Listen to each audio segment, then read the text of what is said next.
हम लोग 12 class social science के दूसरे चैप्टर का ऑब्जेक्टिव एनालिसिस कर रहे थे, जिसमें हम लोगों ने 1 से लेकर 22 तक 21 तक क्वेश्चन शायद देख लिया था, 21 तक देख लिए थे। ठीक है, अब हमें देखना है 22 नंबर क्वेश्चन से आगे हमें देखना है। तो 22 नंबर क्वेश्चन देखिए कहता क्या, कह रहा है कि राष्ट्र के निर्माण के मार्ग में बाधाएं कौन सी है, और ये प्रश्न 2024 के बोर्ड में पूछ चुके हैं।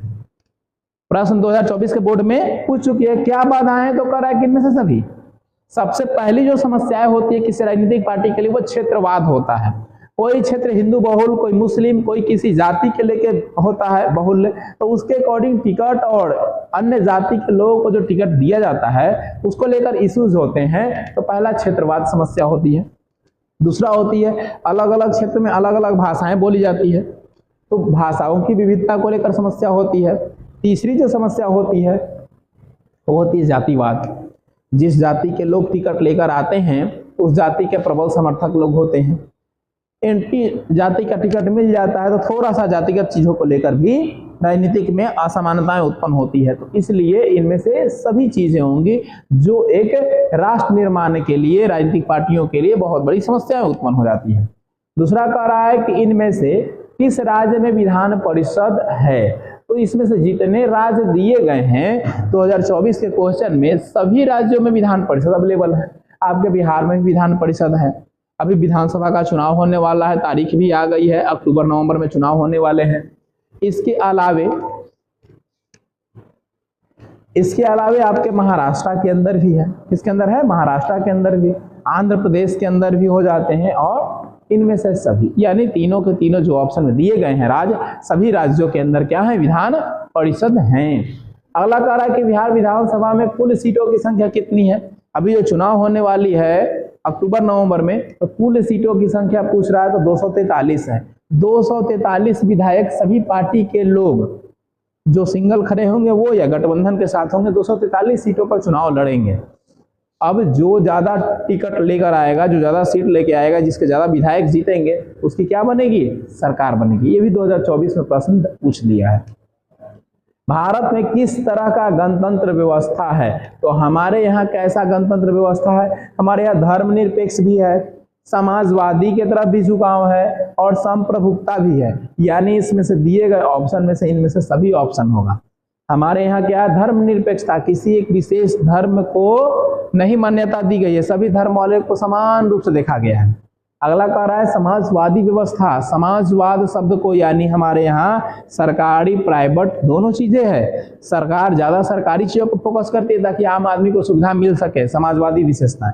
संप्रभुता यानी सब अपने आप में प्रभुत्व होते हैं, सभी के लिए समानता का दर्जा दिया गया है, इसलिए इनमें से सभी आंसर हो जाएंगे। अगला क्वेश्चन है 2012 में भी ये पूछा है, क्वेश्चन कई बार पूछा है। ये कह रहा है कि 2012 में भी पूछा गया है, 2017 में भी पूछा गया, 2019 में, 2023 में। कह रहा है कि वर्तमान में ब्रिटेन के प्रधानमंत्री कौन है। तो ये देखिए, ये क्वेश्चन ईयर के अकॉर्डिंग चेंज होगा। उस समय कौन प्रधानमंत्री थे ये क्वेश्चन होगा। 2017 में जो 12 में होंगे वो उसके अकॉर्डिंग होगा, 2017 में जो होंगे उसके अकॉर्डिंग होगा, 2019 में होंगे उसके अकॉर्डिंग होगा, 2023 में होंगे उसके अकॉर्डिंग। प्रधानमंत्री तो 5 साल के बाद बदल ही जाते हैं, है ना। तो ये ऑप्शनल क्वेश्चन है। ये अगर पूछेगा तभी का करंट पूछेगा, उस समय का नहीं पूछेगा, क्योंकि पहले का ही 23 का लास्ट क्वेश्चन है। 1956 में राज्यों का पुनर्गठन आधार हुआ था तो भाषाई के आधार पर। किसके आधार पर? भाषा। 1953 में राज्य पुनर्गठन आयोग के तहत आंध्र प्रदेश पहला राज्य बना भाषा के आधार पर।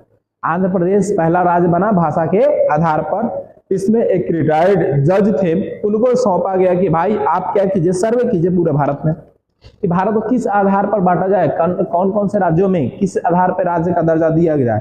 क्योंकि अंग्रेज तो एबीसीडी में बांटता था, तो अब हम लोग एबीसीडी तो बांटेंगे नहीं, तो कैसे बांटेंगे? तो फिर भाषा के आधार पर 56 में घोषणा हुई कि भारत के विभिन्न राज्यों को भाषा के आधार पर बांटिए। जौन जैसा भाषा बोलता है, उड़िया बोलता है उड़ीसा हो गया, पंजाबी बोलता है पंजाब हो गया, हिंदी बोलता है बिहारी हो गया, मराठी बोलता है महाराष्ट्र हो गया, तमिल बोलता है तमिलनाडु हो गया, मलयालम बोलता है केरला हो गया, है ना। ऐसे ऐसे राज्यों को बांटा गया, तो ये भाषा के आधार पर बांटा गया।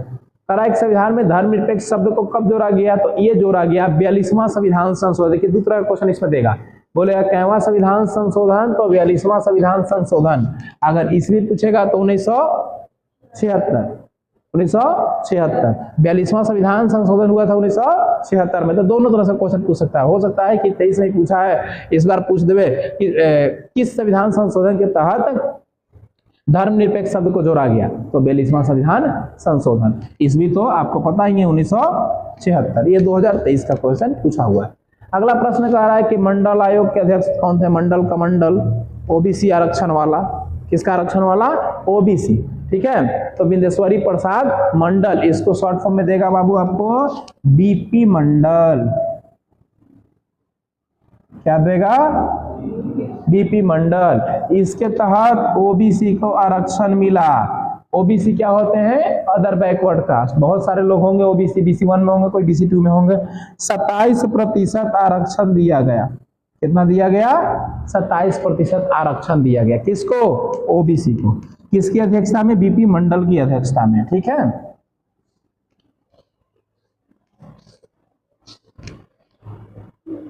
अगला कह रहा है कि संपत्ति के कानून, संपत्ति का जो कानून है उस कानून को कहाँ रखा गया है?